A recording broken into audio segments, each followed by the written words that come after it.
Utopia, or a moment when there would be no corruption, and what happened to that movement.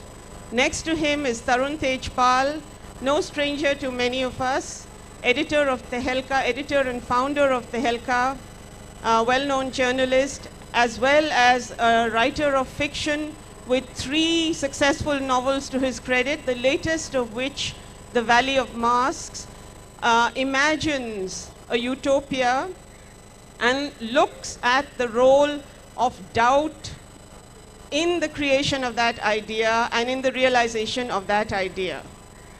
On my left, Patrick French, writer with several books, biographer, historian. His most recent book on India looks at what's happened to India in all of these years, looks at how the dream has been fulfilled or otherwise, and focuses on the small stories, the stories of people doing all sorts of interesting things, which is where I think Patrick kind of sees the hope in a scenario of overall sort of despair.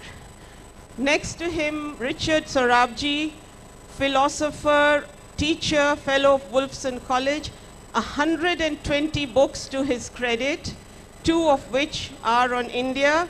One of those 2, a biography of his aunt, Cornelia Sorabji, who many of us will be familiar with.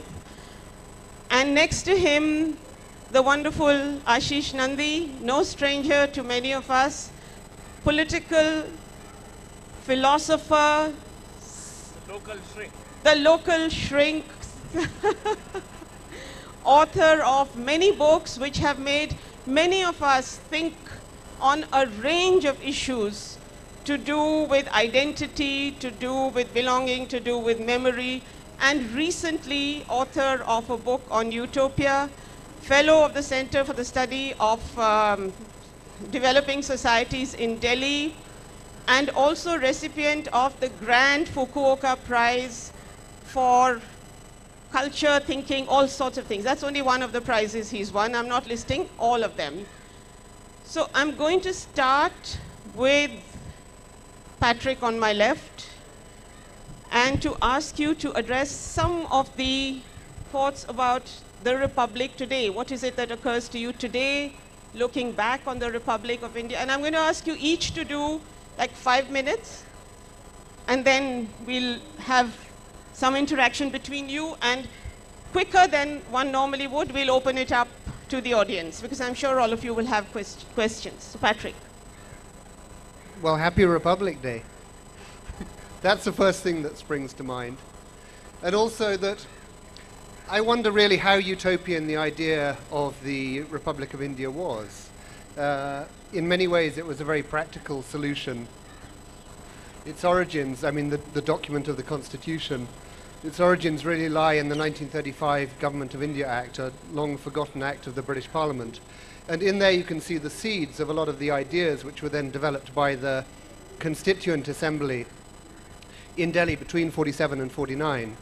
And it's really fascinating to read those debates between these great figures, the great founding mothers and fathers of modern India. And I mean, I think unusually it is the mothers as well as the fathers. It was not a case of a group of men sitting together and saying, how should we invent a nation? They are extraordinarily progressive and liberal debates. Everything from the way in which disadvantaged communities should be treated, whether or not it is a good idea to allow the universal franchise and everybody to vote, whether or not they are literate. You know, bear in mind that at the time the Constitution came in, even in a country like France, not every woman could vote. These were ideas which even today seem very progressive. My personal feeling is that any problems that exist in India today are not a result of faults in the Constitution. I think the Constitution is a beautifully created and very cleverly created document, and really the underlying difficulties are far more to do with the structures or the lack of structures of governance. And also to an extent, I think, the lack of bureaucracy in India. I know that everybody always says there's too much bureaucracy, but that's partly because there aren't enough people within the different offshoots of the administrative service, civil service, to actually implement ideas. You often find utopian, if you like, politicians complaining about the fact that what they're attempting to do is not implementable. Anyway, so just one final personal note also which comes to mind is that the idea of utopia was, of course, put forward by Thomas More, sometimes referred to in India as Thomas More. But I think of him as Saint Thomas More, and by coincidence, he is in fact my great-grandfather times 14. So I have a kind of personal stake in this argument or debate as well, and I guess without him I might not be here, or I'd only be here expressed in some very different genetic form, and I might say the opposite of what I've just said. Anyway, I'm very happy to be here on Republic Day, and I'll talk some more in a moment. What is the, you said many of the things they did were not implementable. But are utopian ideas ever implementable? What is the power of that dream if you can't see it implemented? Or is it that the dream in itself is enough? Well, what I'm saying is that they're actually not such dreamy ideas. And okay, at the time, if you've said the position of scheduled castes is going to completely be transformed, you know, if you said that everybody is going to be able to vote, then that at the time seemed like a dreamy idea. A lot of European commentators, when the Indian Constitution came in, said this is insane, giving the vote to countless people who are illiterate. But as anybody who's ever covered elections at a local level in India will know, the fact that you are unable to read and write does not mean that you're unable to make very clear political demands. It does not mean that you're willing to tolerate bad leadership. People who don't deliver consistently get voted out. Yeah. So I think there's an element of theoretical inclusion which in many ways does work. I mean, you often get 80-85% voter turnout in India. In a country like the United States, people would be delighted if you got 80-85% voter turnout. And in fact, if you, I mean, again, the idea in India that everybody should be encouraged to vote, and you compare that to the arguments in the United States about the extensive disenfranchisement of people, the fact that many legislators try to make it more difficult for people to vote rather than easier. I think that's a good example of it. Ashutosh, jumping forward more than half a century, you've written on Anna Hazare, and that movement was one of the recent ones which tried to imagine a different kind of reality. Do you want to comment a little bit on that particular dream and how implementable it was, or what was the power of that dream? Why did it draw people out in such large numbers? See, if you see utopia as a word itself is something which is unimplementable, and that's why we call it utopia. The founders of Indian Republic, when they thought about the republic and the democracy, what was the most fundamental question they thought about? The most fundamental question was the idea of equality. And probably people sitting over here will not realize it, but idea of equality in 1950s was such a revolutionary idea because India, since its inception, I'm talking about before BC, this country has been a deeply divided country, a hierarchical country in terms of caste, in terms of creed, in terms of gender and everything. So in 1950, when the founders of the republic, they thought that there should be equality in this country. That means everybody should have an equality in terms of voting rights.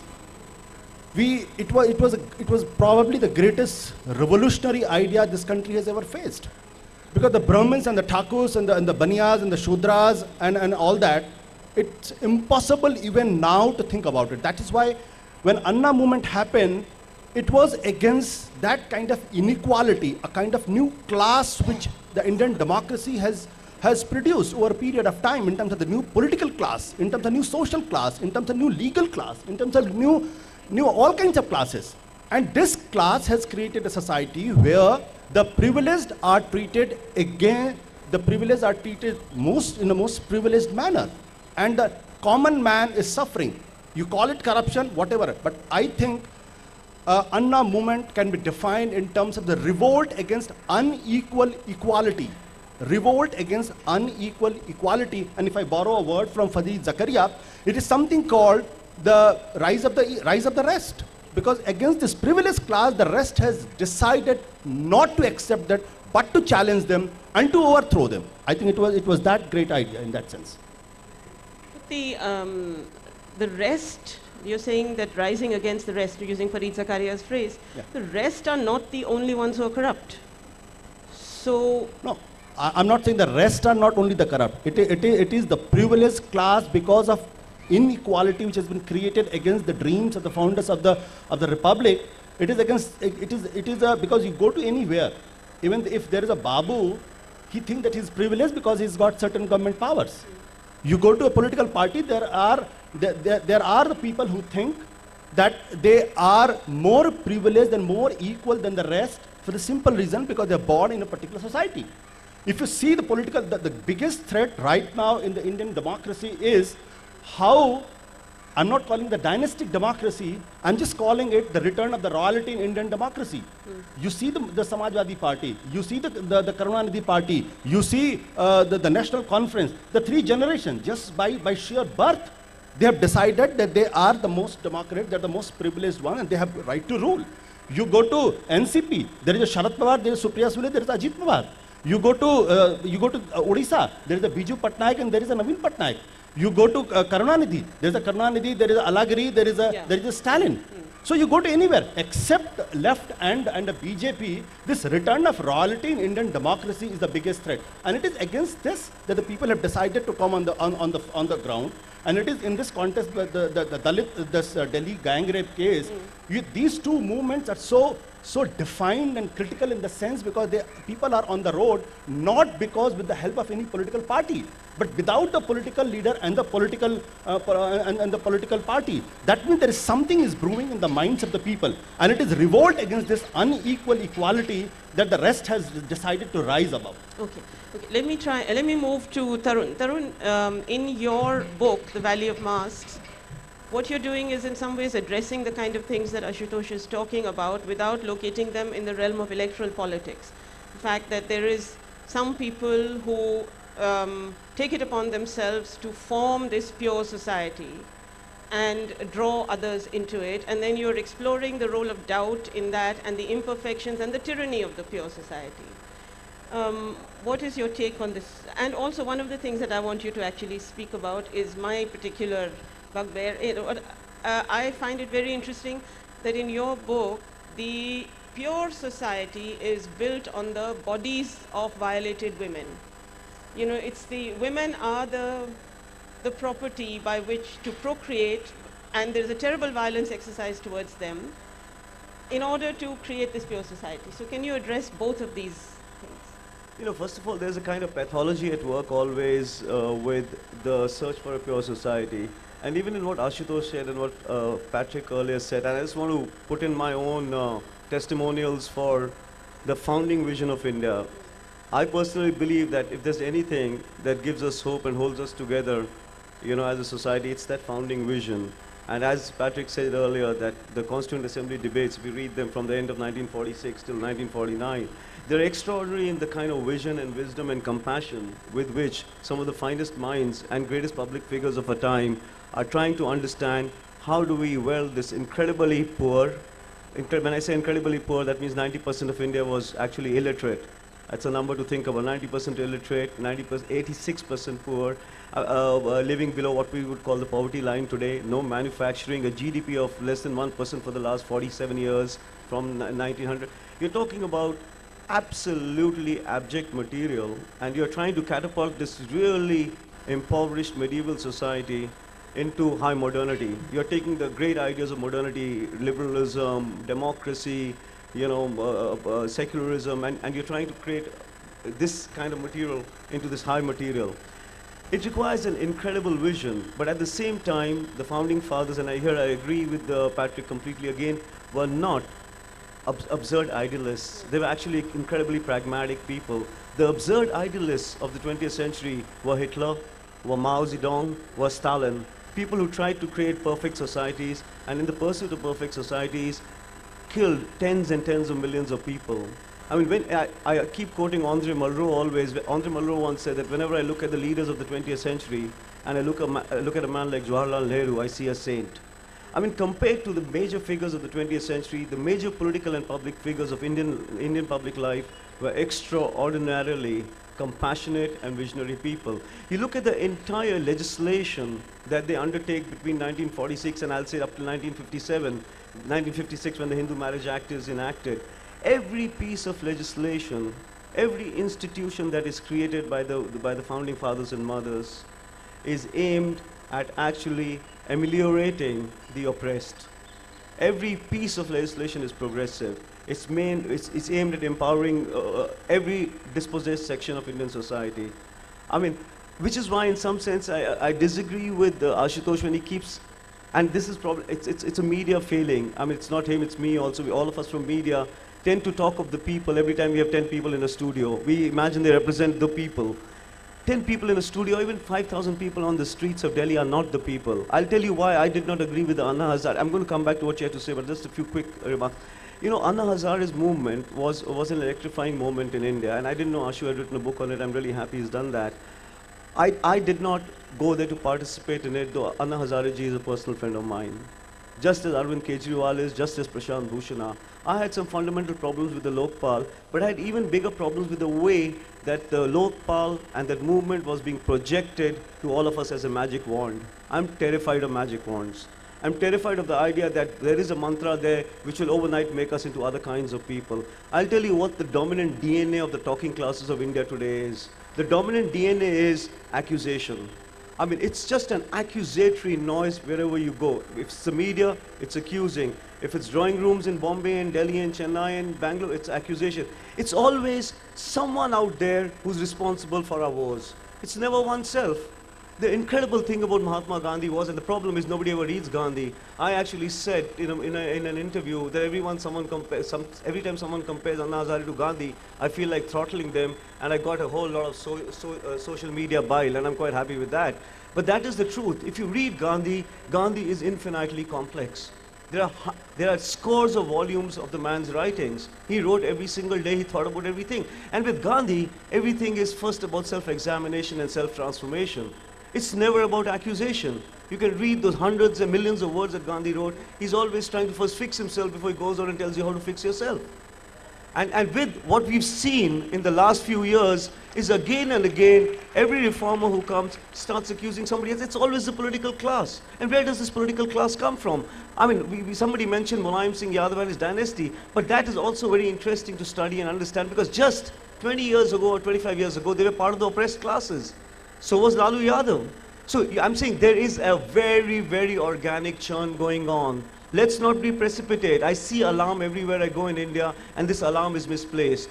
Because we are so up close against all that is happening around us, we imagine we are somehow coming apart at the seams. None of this is new.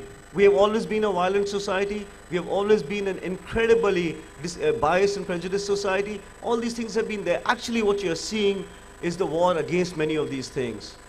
And we are very quick to catch the noise in Jantar Mantar and what Anna Hazare says or Arvind Kejriwal says. And one of the reasons I didn't go to meet Anna ji when he was sitting in this first fast in Jantar Mantar was because he knew Anna ji would say, Tarun ji, aap bhi kuch boliye. And my first instinct would have been to address the middle class crowd and say, when was the last time any of you stepped up to protest against atrocities against Dalits, atrocities against Muslims, atrocities against tribals? I mean, there are tens and tens of millions of people who fall inside that category. Okay, there are Tarun, 200 million Dalits you. in India. Well, just let me finish this. I just want to say that what is happening really is exactly what the founding fathers would have dreamt of, which is that sense of entitlement, where I completely agree with Ashutosh, which has so far only existed among the privileged and the elite. That sense of entitlement is today going down to every last person. No matter how oppressed you are, no matter from where you come, no matter how abject your beginnings are, you have today begun to recognize that you have a sense of entitlement, and some part of this country and its resources belong to you. And out of that sense of entitlement, you're beginning to raise your voice and you're beginning to demand what is due to you. And that's why we see a lot of noise around us. It's good noise. Out of this good noise, good things will come. The sense of entitlement and the possibility of change, I guess that's what you're talking about. That the power to protest and to feel that you can have a right to change. Okay, you didn't talk about your book, which is the question that I had asked you, but I'll come back to that. I want to move now to Richard and to Ashish and to take the questions that are being raised into a sort of wider philosophical realm of which looks both at the future and looks at the past.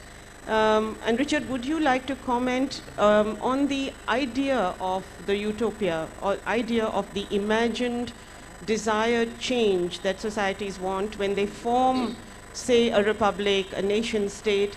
How much is it based on what they see in the present? How much of it goes back to a memory of a past that they either want to hold on to or to reject? And how is that future constructed? When you were talking earlier, when we were having an informal conversation, you mentioned how utopias always have somewhere an element of dystopia in them. Would you like to comment a little bit on that? Okay, thank you very much, Urvashi. Is it coming across the sound? Can you hear? At the back, it's all right? Good.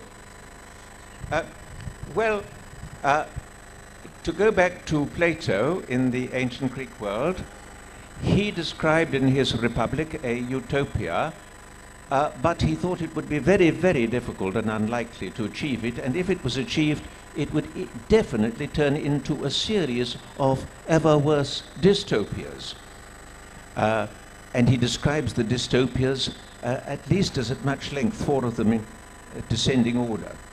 And I think that's, to some extent, what our speakers have been doing here, because the makers of the Constitution may well have hoped that they were creating a utopia, but I think many people among our speakers are saying they've created a dystopia. That is exactly what Plato would have thought would happen. Now, I think there are some safeguards against this. I'm quite interested in the idea that a constitution might be a utopia which didn't have to turn into a dystopia. I think certain things are needed for that. One thing is that the makers of the Constitution should make an effort at compromise to see whether all parties are going to accept. I think Patrick French was perhaps suggesting the Indian Constitution was not a utopia. I don't know whether Patrick meant that it was too much of a compromise. But I think compromise is very important to a constitution, if it's the right kind of compromise. I see you may have criticisms of what the compromise was exactly. Okay. Of course, this is something that Isaiah Berlin was very worried about. He very much disliked the idea of what he called positive freedom, where somebody imposes some idea of the ideal life and makes everybody unfree. We've got to avoid that, and the right sort of compromise would avoid that. Now, there's one other thing that I think is very important, and that is building in the possibility of change. Whereas Urvashi said in her opening remarks that utopias too often think of their utopia as forever permanent. That's not an inevitable view. Some people have thought the ideal would be perpetual progress. I'm not necessarily talking about progress, I'm talking about adaptation to changing circumstances. And there is a criticism of the US Constitution. Even though the US Constitution, like the Indian Constitution, was very, very carefully thought about, one criticism is that it has remained as it was in 1791 when the First Amendment was written, 4 years after the original Constitution. Modern US lawyers have been accused by other Americans of just keeping it as it was in 1791. Now, I'll give you one example. In 1791, the federal government was very insecure. They didn't feel able in America to say, you must have this religious belief or that religious belief. So they had a good reason for saying absolutely unrestricted freedom of speech. If you dislike some religious view, or you say what you like, because we, as the federal government, we're just beginners, and so we're not going to say what you can't say. Say whatever you like. That was sensible in 1791. There's a very interesting book written by Jeremy Waldron last year called Hate Speech. He's an American, and he's saying, wait a moment, does this fit with the 21st century? The federal government in America is perfectly secure, so we don't have that worry. But now, unrestricted freedom of speech allows hate speech. Now, many of us here wouldn't be bothered by hate speech. Many of us here have had privileges. We're not terribly worried if there's some hate speech against our group, maybe water off a duck's back. But think of vulnerable groups. That's where it's important. Actually, we've been thinking about a vulnerable group, not a religious group. We've been thinking about the vulnerability of women. That should enable us to imagine what it is like to be a member of a vulnerable religious group. Women, of course, are not a religious group. They're a gender group. Now, what's happening now is that people can say in America the most hateful things against very vulnerable groups, turning them into second-class citizens. That's the theme of Waldron's book. And it's time we changed. Now, I think India has in many ways been good at change. Some people would say it's too ready to change. The Constitution, or Nehru's view of the Constitution, was changed in a case called the Shah Banu case. Perhaps it changes too easily. We've got to have some change, but not too much. But changeability is a safeguard. Now, I'll just give you one example of that which I think is not otherwise coming up. I think the Indian Constitution tried to deal very well with safeguards on freedom of speech. Because by and large, the Indian Constitution allows freedom of speech, but it has a necessary safeguard, which has, however, in this very grounds, the Diggy Palace, become controversial. And it's become controversial elsewhere.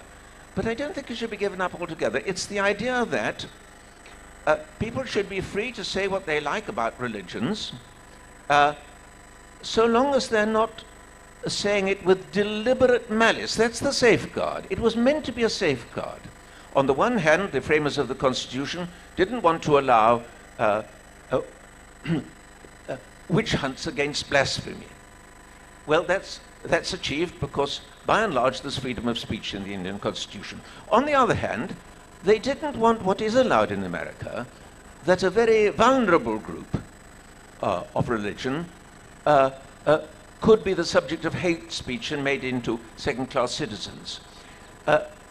So the compromise is freedom of speech, by and large, about religions, but not with deliberate malice. Now, I think that was a good intention. That was a compromise missing in the USA. But it's been controversial recently. It was controversial here last year. What should be done about it? Is it just the implementation of the law needs improving, or does the law itself need improving? I'm going to leave that question with the audience because I'm the least qualified person on the stage here to comment on the Indian situation. But I'll just say one thing. If we confine ourselves to the grounds here, if we confine ourselves to this festival, I've been impressed at what is a sort of mini utopia, because I've been listening here to religious people and atheists expressing their views with the most extraordinary good humor. I think it's an absolute ideal. It is actually very like what the founder of Stoicism in the ancient Greek world thought would be the ideal state for people who are already wise. People who are already wise don't need law courts. They don't need police to protect them. They don't need an army. They don't even need coinage. We speakers are actually in that happy position. We don't even need coinage so long as we're here. So here, you can have an illusion of what the original Stoic idea of utopia for the wise would be. Here we are all wise, we have good humor, we express absolutely freely our love of some religion or our love of atheism, but we don't do it with deliberate malice, we do it with good humor. I'm afraid it's an illusion that this is really Zeno's ideal utopia of the wise, because although we're all wise here, we do unfortunately depend on having this festival at all on outside these walls. Of course, there are actually law courts and policemen, and there is coinage. As soon as we get out of here, even the speakers have to use coinage. So it's a bit of an illusion. But while we're in here, let's enjoy the illusion, because here we have the utopia of the wise that the founder of Stoicism imagined. Thank you. Ashish, your comments now on the ideas that have been discussed here, equality, changeability, the need for change, the dream of the founding fathers and mothers, and on utopia generally. I mean, what have you been writing about utopia? Do you want to tell us? Well, let me first clear two things. I think you erred when you said that I am a philosopher. I am philosopher only in the sense that philosophy can come from texts, but it can also come from slums. So But that's I how all cover of the us look second on it. kind of philosophy. And I do hope that I will convey some idea of it today. That a realized or successful utopia is the other name for terror.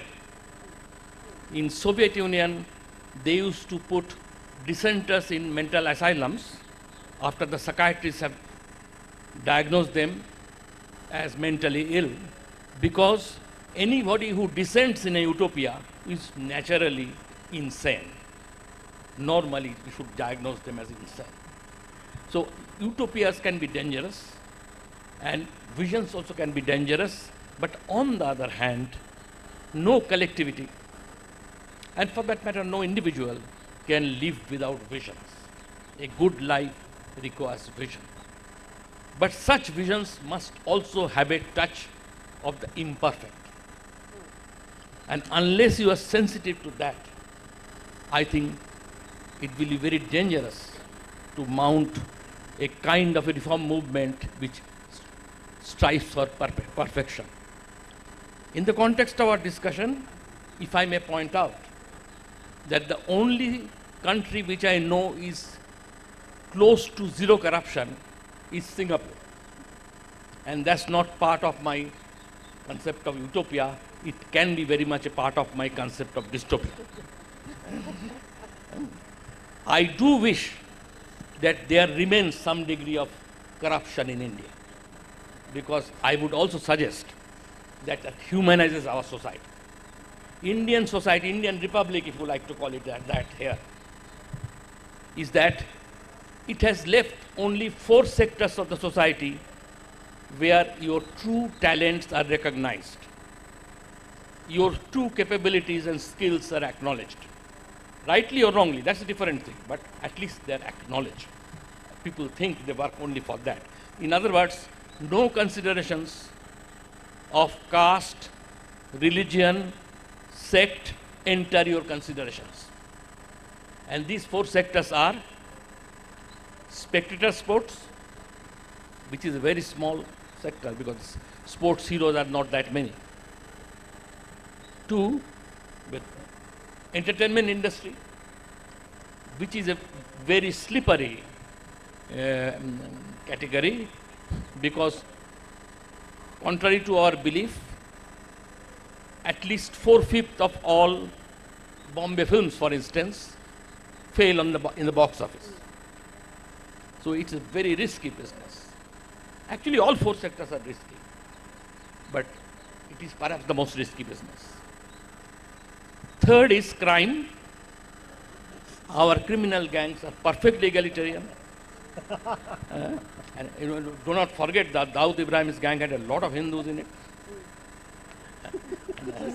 And vice versa. Yes, it's so totally secular. And finally, politics. You fight it out in politics and make it. All this talk of dynasty is an illusion created by the middle classes. Mrs. Gandhi did not become Prime Minister of India when Nehru was living. There was a large and very noticeable gap between her ascent to the throne and Nehru's demise. She fought her way out. She was seen as a very meek, very unskillful, politically naive woman, and therefore the syndicate chose her. She knew that in Indian politics, you should not project yourself as either too intelligent or too shrewd or too clever or even too political. And that helped her. She clawed her way to power, and so have each one of the names which have come up, whether it is Mulayam Singh Yadav, Lalu Prasad Yadav. In addition, in the case of Lalu Prasad and Mulayam Singh and people like them, exactly because of the reasons you give, there is a sense of desperation, utter desperation and insecurity.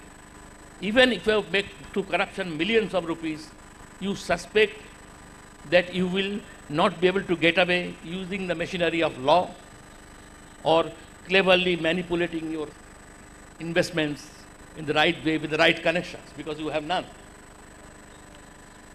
If I may point out to you that to the best of my knowledge, the only unrecognized billionaire in India today, in dollar terms, is Madhu Koda.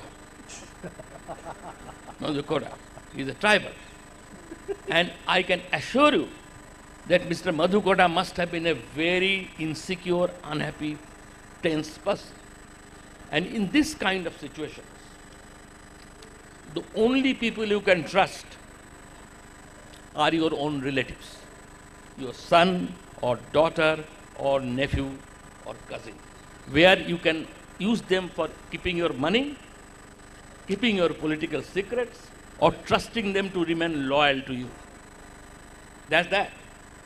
And if you fit your experiences within this model, you will recognize why this insecurity is there. Because politics looks a very impersonal, contractual world to a large part of Indians. They are new to politics. And your family members do not have the capacity to absorb the additional money in more clever, intelligent way. If I do a good turn to Richard Sorabji, he can return the favor by accommodating my nephew at Oxford, perhaps with a fellowship on. If he was in the United States, it would be a substantial fellowship. Huh? Miss Mayabati doesn't have that privilege. She probably has only relatives whose ambition was to be a nurse earlier or run a petrol pump. If she has to oblige somebody or have somebody in the family absorb the money, she will probably have to take the bribe of having 100 petrol pumps. And that is very conspicuous, looks very corrupt.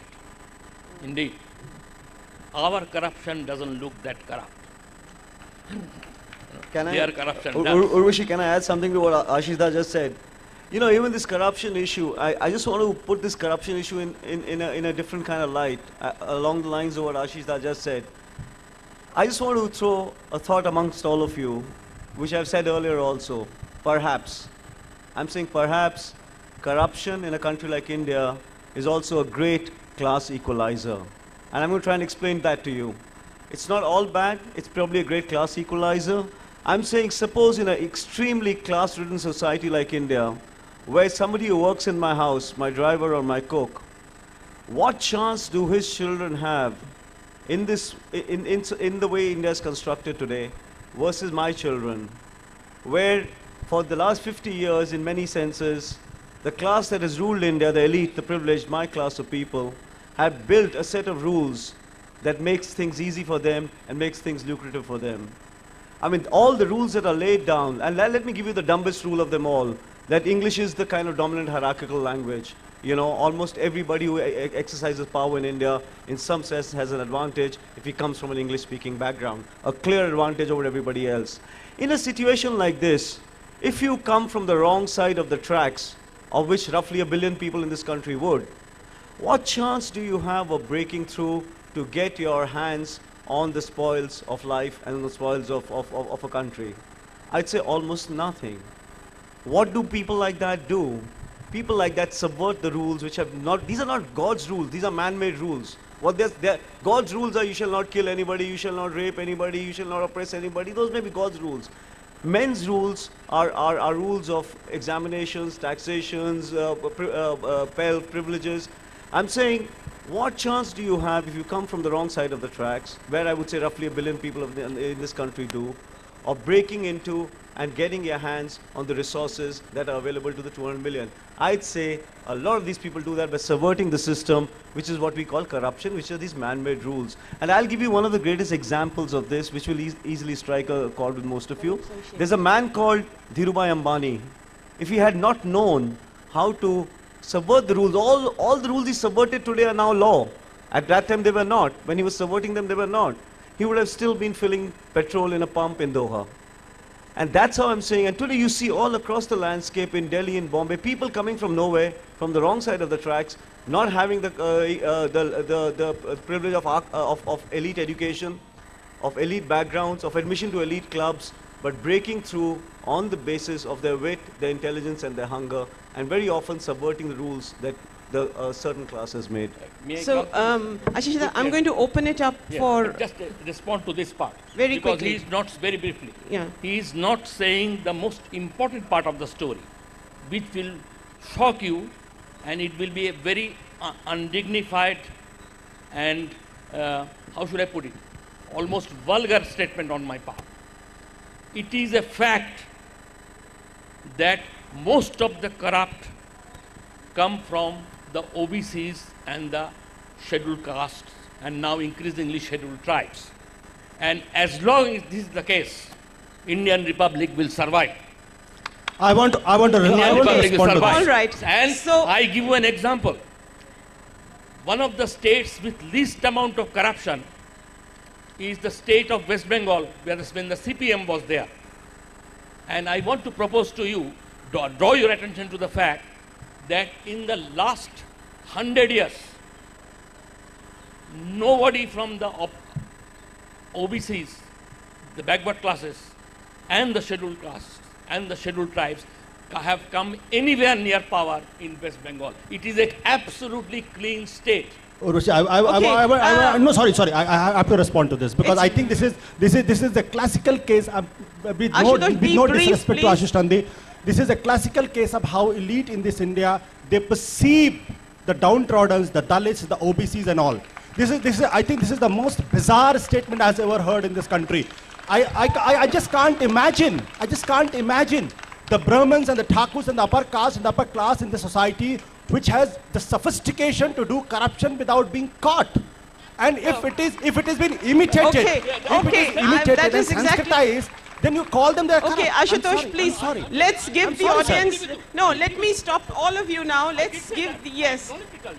Let's give the audience a chance because we have very short time. I was hoping we would have a lot more time, but okay.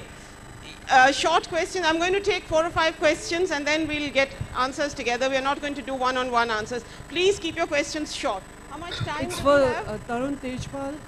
I met him a couple of months back. I'd like you to substantiate your statement that all these social rules which we believe are social, like rape and etc., whatever you said, are God-made and not made by the society. Okay, no, Tarun, you're not allowed No, to you answer said yet. they are God-made Sorry, rules. We've got the question. Can I I just think move? they are more social. Okay, ma'am, I can I have just not move? come across anywhere. Yeah, okay, where that's they're a God-made. comment. Over there at the back, and that gentleman in the blue sweater. After you, please just ask your question quickly and pass it on. Thank you. This is to Tarun Tejpal and Ashish Nandy. I would say this very fantastic idea of corruption being an equalizer takes our breath away. Apart from being morally dangerous, I don't know whether it is, I'm not very sure, it certainly is very problematic. One problem Ashutosh has pointed out. Second, and in continuation with that, I would see that this very, very random statement that Dalits and downtrodden are more corrupt than the rest is a matter of investigation. Totally unauthenticated, unempirically verified statement is absolutely unacceptable. Second point that I want to make is... Ma'am, can you keep it short, please? Just one more minute. Second point that I want to point is that even if in numbers, Dalits may be larger, because they are larger number in this thing, but look at the quantum of corruption. Look at the size of corruption by the people who are not Dalits. And that will be, I think, 1,000 times more Again, it's a very all random right. statement. Fine, you've made your point. Please. There was a gentleman in a blue sweater. Yes, please. I'll come to you in a minute. My question is Did you have to something? Urvashi. No, please, take your turn. This gentleman is speaking first. My question is Sit to down, Urvashi. I'll come to you. My question is to Urvashi. She mentioned about partial utopia. What does she mean by partial utopia? Because utopia is complete, and can you elaborate on this? Okay, I'm not meant to speak. These are the speakers, but we'll talk about it outside. Sorry, not you, ma'am. There was that gentleman first. Please, the one in the brown jacket near the blue pillar. Let him. I'll come to you in a second. Is there anyone this side? Yeah, ask your question, please, quickly. Hold upside down. Your mic is upside down. Okay. Sorry. Hello. We have been discussing very different dimensions of Republic, very nice discussion. And then the reference was also made about the hate crime. And I was in America for a long time. They have a very strict rules for hate crime. Here everybody is free. Whatever they say, the river of hate goes on. What strategies we should develop to check this hate crime for developing this republic, an ideal republic? Would Ashis Nandy name one Dalit who has committed a mega scam in this country? Okay. In fact, he needs to be prosecuted under SC/ST Act. I am not a Dalit. I want to say this. Okay, ma'am, you. I'll come to you second.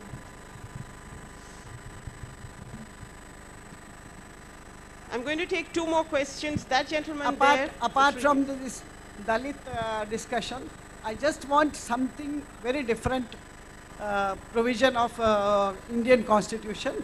Article 342 to 352. These articles are saying that principal official language of the nation is Hindi, and all the regional languages are principal Indian languages for conducting the functions of India, Republic way. But what is the utopia? Now, what utopia we are talking? This, what Tejpal was saying was right. People of India can get their rights if the utopia, at least 50% or semi-utopia is implemented. But the position of the country is totally transformed. This is not at all our Indian country is facing. Okay, ma'am, can you keep it? Thank you. You've made your point. We've got 2-3 other people. I'll get the answer. Yeah, not yet. And then this young man here and those two at the back. That's it. Hello, ma'am. My question is to Ashutosh and to Tarun. When you talk about corruption and all these things, I think Indian media is, nobody talks about the corruption in the Indian media. I think it is one of the most corrupt institutions. Forget about the agendas or having sympathy with a particular party of A or B. The very basic concept of the recruitment, the promotion, assignments, at least I don't know about what happens in IBN 7 or in Tahalka. This gentleman, and then there's somebody right at the back, and those two in the corner, and then that's it. Kancha, I can't. Too many. We have to stop. The next panel has to come. Good morning. Happy. Quickly, no, Happy Republic Day. Ask your question. Tarun, I'm amazed that you actually said something which is corruption is a great equalizer. I would really expect somebody from your background, and I have a lot of respect for you and all of you, to just understand the blatant fact. Corruption is abuse of power, okay? It is something which we now, realizing it, youngsters today, what we cannot understand is people who are so educated, they can actually justify by whatever reasons they want to say, but somehow in your mindset you need to understand this is not acceptable. It cannot be acceptable. We do not want an India where people can talk about the great equalizer. Please understand something. Please. Okay, we've got 4 minutes left. I'm going to take 2 questions. That gentleman right at the back, that one in that corner. Okay. And then 2 quick minutes. question on the Republic. The issue is, if you have successive governments that are not delivering results, how can just simply giving people the power to vote in a collective form on hindsight add up to development and a successful democracy? That's the question I would like to ask. Okay. And at the back, please, right at the back in the white bandi, and then on the left near those two blue sweaters.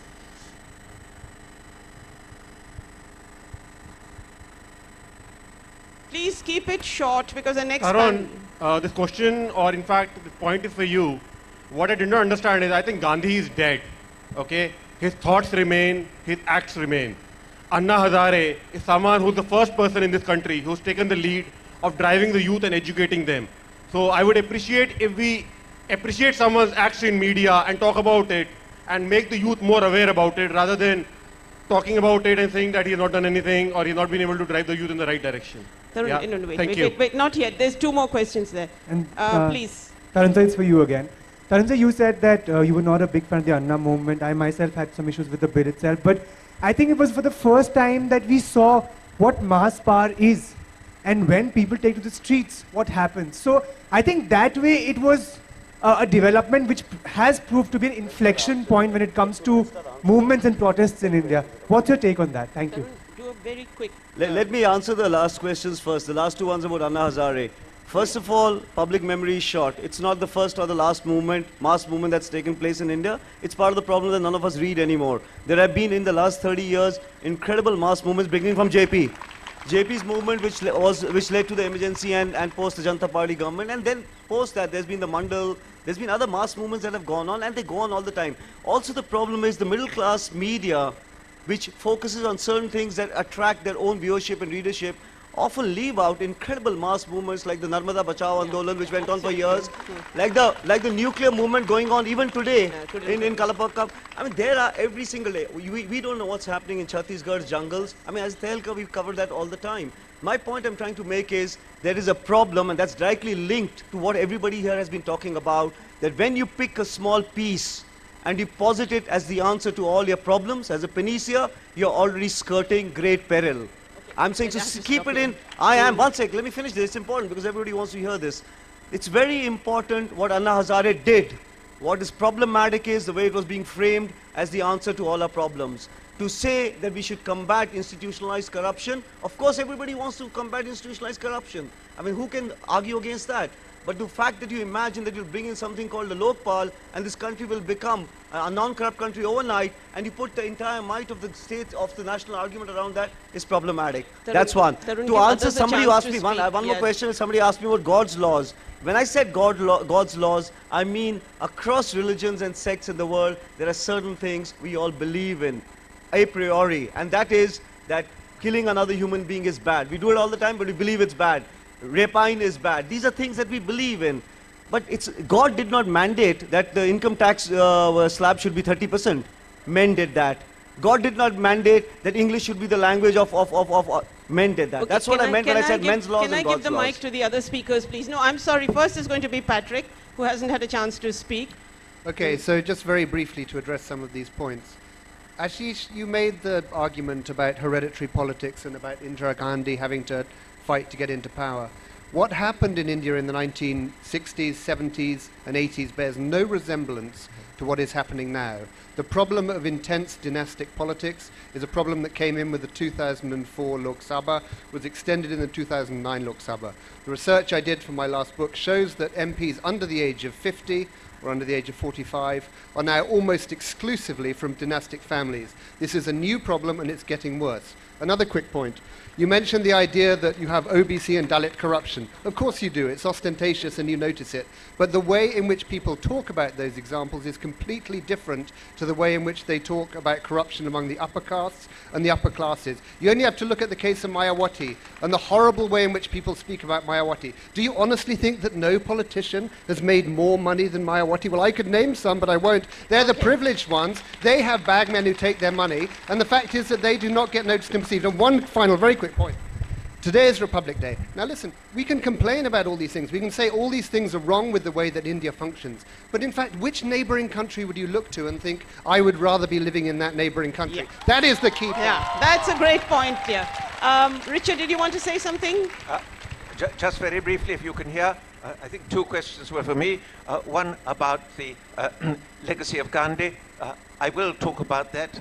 Something about Gandhi, not often discussed, but I think very highly of, is still persisting as a model, and I'll talk about that later in the day at 2:15. But about the other question addressed perhaps to me was, what should we do about hate speech in India, if I heard it rightly?